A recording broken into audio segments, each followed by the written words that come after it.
Labor Day, and I am laboring. We are doing the lower control arm.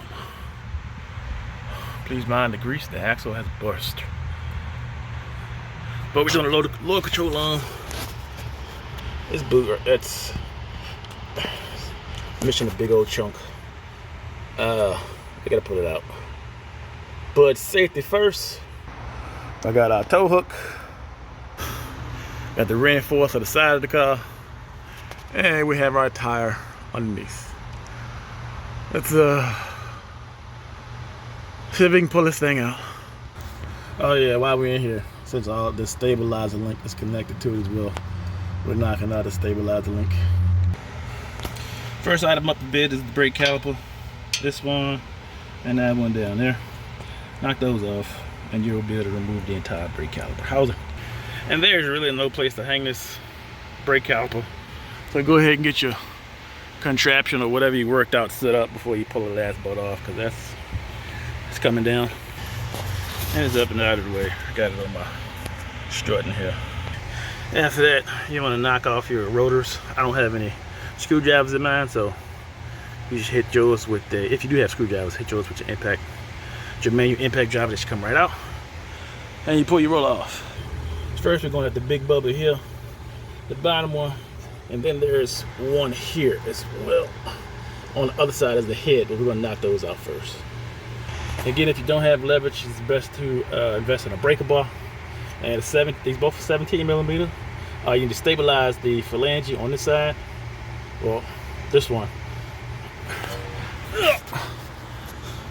Stabilize that with the 17 millimeter, and then torque this one off with your breaker bar. And this is how I have it set up. Pulling that one off, holding that nut while I pull it out with my breaker bar. Alright, so you got the bolt out. You got that nut off. At this point, you're taking a punch pin, putting it on this side, and pushing it out. Be mindful. The weight of the fork can catch onto this, making it hard to pull this out. So just finesse it. In fact, I'm just gonna leave mine right there. After I pull all this other stuff off, this will come right out with it. Next bolt is, well, this one here. No phalange nut on it. You torque it, you break it, the bolt, it comes right out. And that nut size is 14. The bottom two are 17. This one is 14. Next, I think I'm gonna go after the stabilizing link. It's a bolt down at the bottom. Odds are you need the, let me go get the carter pin to get the backside.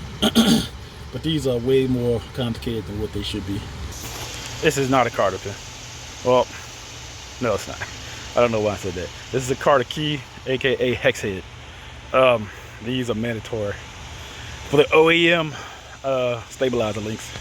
Forget that, I need more room. I'm gonna pull off this horseshoe. I'm gonna get at this castle nut. Yep, that's throwing me off. I should have got it out. So we are pulling off the cotter pin, the castle nut. The cotter pin is very short. I'm going to push it out that way, from right to left. And we should be able to take that castle nut off. It's making good progress. The breaker bar broke. Say that 10 times fast.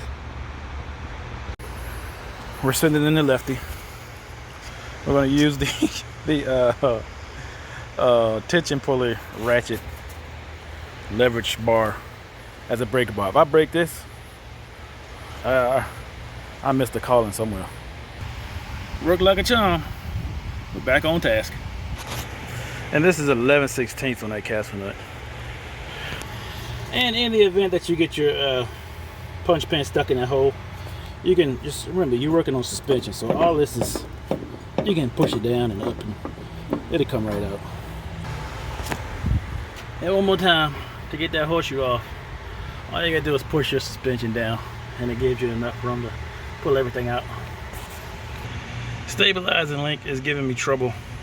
So now I'm going to whack this lower bar joint I'm gonna hit it right on the metal part, right? Oh wait. Let me get down. You hit it on the this big old lip right here. The impact of a metal hammer will loosen that up, so you should be fine. All right, that little ball joint giving us problems, so we're gonna take out some more bolts. We'll get to the back side of the lower control arm here, and we're gonna get the lower bolt there. All right, got that bolt out. Again, I used my breaker bar to pop it off, and then took the torque wrench or the torque drill bit and unscrewed it off the rest of the way.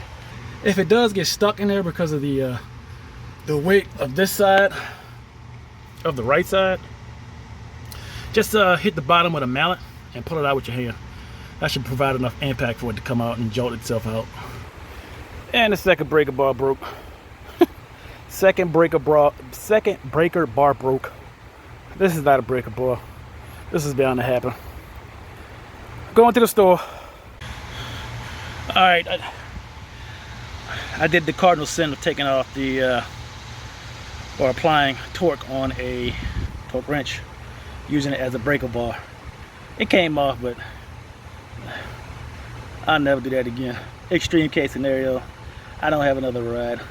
I'm not paying $20 for an Uber to a location that's 5 minutes away. It's out of there. And that's a 19mm bolt, and that's 17. So that's a good strategy. Get this one out, get that one out. It has the most leverage on the lower ball, and that comes out. Then we gotta get this stabilizer leak. So, the car key. Ugh. I don't know the different sizes between the hex heads, but on my little case, it is way too. It's a number 5. It's right there, kinda. If the camera focus 5, and then you put that in, and you put that in on the back side up here, and then you do your ratchet and wrench and pull it off. It can be pains if you don't have that tool. That Carter key didn't do anything. That hex key, those bolts are seized. I just locked on. I gotta cut them off. It's coming. Whew. All right, it's off. That's all it was holding it on. Oh, that's it. We're not out of the woods yet though, but this is what is bad, that whole crack. And generally speaking, these type of things you want to change in pairs. Like that's a massive crack on both, all the way up to the top.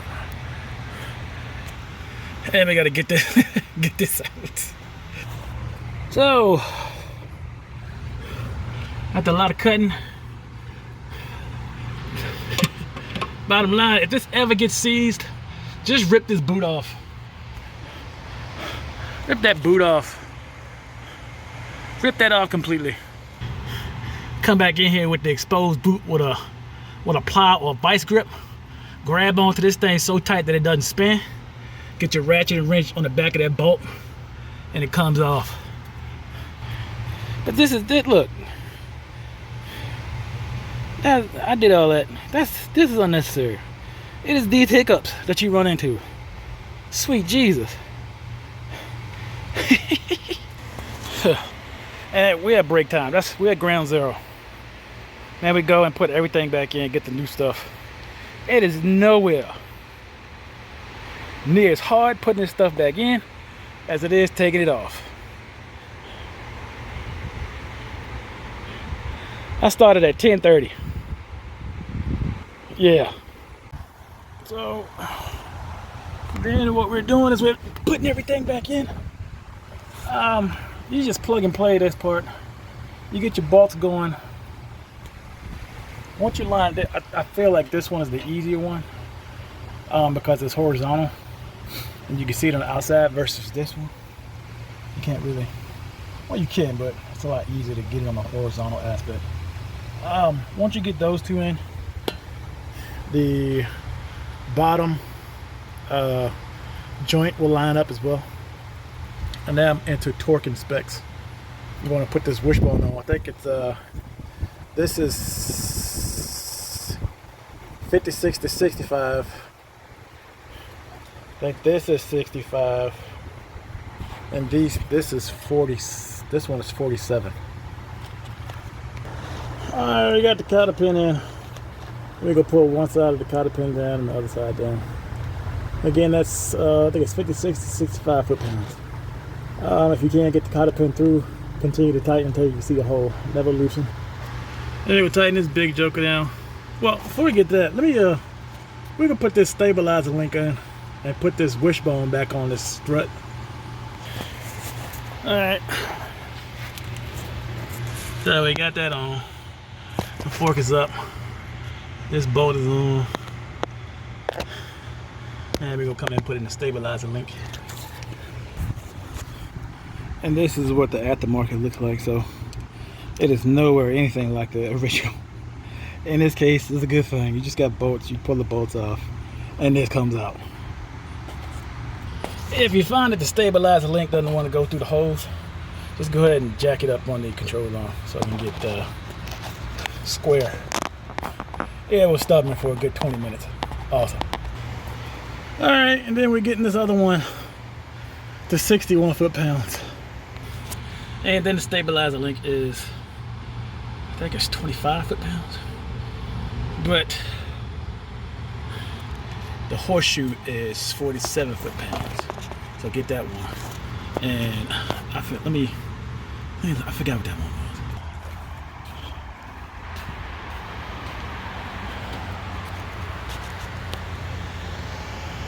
The wise one, Mantis. So this lower wishbone is 47, and the pinch one is 32. That's the pinch one. The lock one is that one right there. And after we torque that pinch nut on, that's basically it. So you got this one, you got that one, this bad boy here, this one here. The lower, I don't feel like bending, I'm tired. And you technically don't have to take this off. I just do it so I can see. That's just how I do it. And that's it. We're gonna tackle these next. But that's it. You can like, you can subscribe. Oh, leave any questions, comments in the comment section. Until next time.